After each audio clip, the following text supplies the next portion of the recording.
आइए दोस्तों देखते हैं आरपीएफ कांस्टेबल में बहुत ही ज्यादा अच्छा क्वेश्चन पूछा गया है और ये आरपीएफ कांस्टेबल की 5 मार्च 2025 की फर्स्ट शिफ्ट में पूछा गया है और ये प्रॉफिट एंड लॉस का बहुत ही ज्यादा इंपॉर्टेंट क्वेश्चन है। आपको क्वेश्चन अच्छी तरीके से समझना है, ये प्रॉफिट एंड लॉस का बहुत ही ज्यादा इंपॉर्टेंट क्वेश्चन है।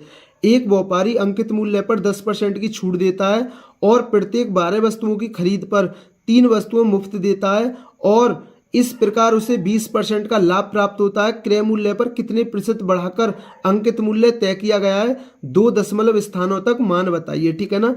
अब देखिए, अब एक वस्तु का तुम्हें अंकित मूल्य पता है, आप कहेंगे नहीं है, तो मैंने मान लिया 100 है। अब इस पर 10% की छूट किस पर दी जाती है? अंकित मूल्य पर। 10% की छूट के बाद विक्रय मूल्य कितना आ गया? 90 रुपये आ गया, ठीक है ना। अब देखिए, मैंने मान लिया एक वस्तु का अंकित मूल्य 100 रुपये, 10% की छूट पर एक वस्तु कितने बेची? 90 रुपये में बेच दी।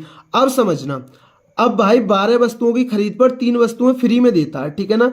तो लेकिन भाई उसके पास से तो 15 वस्तुएं गई है ना। एक वस्तु का अंकित मूल्य 100 रुपये होगा तो 15 वस्तुओं का 1500 रुपये हो जाएगा ना, हो जाएगा। उसके पास से तो 1500 रुपये का सामान गया ना।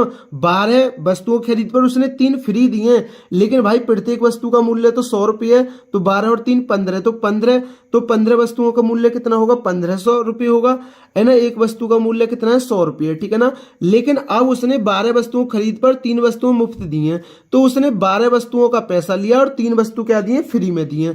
तो 12 वस्तुओं का विक्रय मूल्य कितना होगा? मतलब उस दुकानदार ने कितना पैसा लिया है? 12 निम्न 108, मतलब 1080 रुपये लिया है। 1500 रुपये की वस्तु उसने कितने में बेची है, ठीक है ना। मतलब उनका वस्तुओं का अंकित मूल्य 1500 रुपये था, लेकिन उसने वो कितने बेच दी? 1080 रुपये में बेच दी, ठीक है ना। अब देखिए, और इस प्रकार उसे 20% का लाभ प्राप्त होता है। तो मैं अब यहां से क्रय मूल्य देख लेता हूं। हमारा विक्रय मूल्य दिया है और 20% का लाभ है, तो 120 नीचे होगा और परसेंटेज की 100।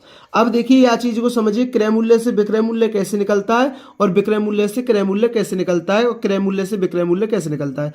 अब समझिए, मैंने मान लिया हमारा क्रय मूल्य 100 रुपये है, ठीक है ना। मैंने मान लिया क्रय मूल्य हमारा 100 रुपये है और हमें प्रॉफिट है 20% का, ठीक है ना। तो हमारा एसपी क्या होगा? तो 100 है ना, 20% का लाभ है, तो 120/100। तो जब हम एसपी निकालेंगे तो ऊपर रखकर निकालेंगे, तो एसपी कितना आ गया हमारा? 120। अगर हमें अब एसपी दिया होता, सपोज करो एसपी दिया है हमारा 240, है ना। एसपी दिया है 240 और हमसे क्रय मूल्य निकलवाना है और हमें प्रॉफिट दिया है कितने का? 20% का, ठीक है ना। तो अब हमें क्रय मूल्य क्या हुआ, ठीक है ना। और हमें विक्रय मूल्य दिया, प्रॉफिट दिया या हानि दी, कुछ भी दे, ठीक है ना। अगर हानि दे तो भी नीचे रखना है। अब 20% का लाभ है तो 120 और परसेंटेज की 100, तो आपको ऐसे रखना था, ठीक है ना। और 12 दूनी 24, तो कितना आएगा?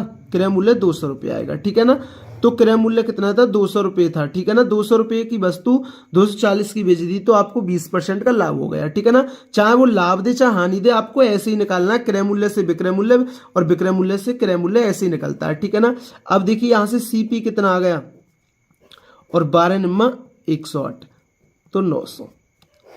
अब सब देखिए, अब जो उन वस्तुओं का क्रय मूल्य कितना था? 900 रुपये था, ठीक है ना। अब उसने क्या बोला? क्रय मूल्य पर कितने प्रतिशत बढ़ाकर अंकित मूल्य तय किया गया है। 900 रुपये की चीज पर 1500 रुपये आपने अंकित कर दिया, कितना बढ़ाकर किया? 600 रुपये। और कितने पर? क्रय मूल्य पर। क्रय मूल्य से बोला है ना। अब देखिए, 2 जीरो से 2 जीरो और 3 दूनी 6 और 3 तिया 9, तो 200/3। तो 200/3 का मतलब क्या होता है? 66.67%, ठीक है ना। 2 दशमलव स्थानों तक मान बताइए, तो आंसर क्या होगा? 66.67%। तो दोस्तों, ये आरपीएफ कांस्टेबल की 5 मार्च 2025 की फर्स्ट शिफ्ट में प्रॉफिट एंड लॉस का पूछा गया बहुत ही ज्यादा इंपॉर्टेंट क्वेश्चन है। ये आपके अच्छी तरीके से क्लियर हुआ। अगर दोस्तों चैनल पर नए हैं तो चैनल को जरूर सब्सक्राइब किया करें, वीडियो पसंद आई हो तो वीडियो को जरूर लाइक किया करें। थैंक यू दोस्तों।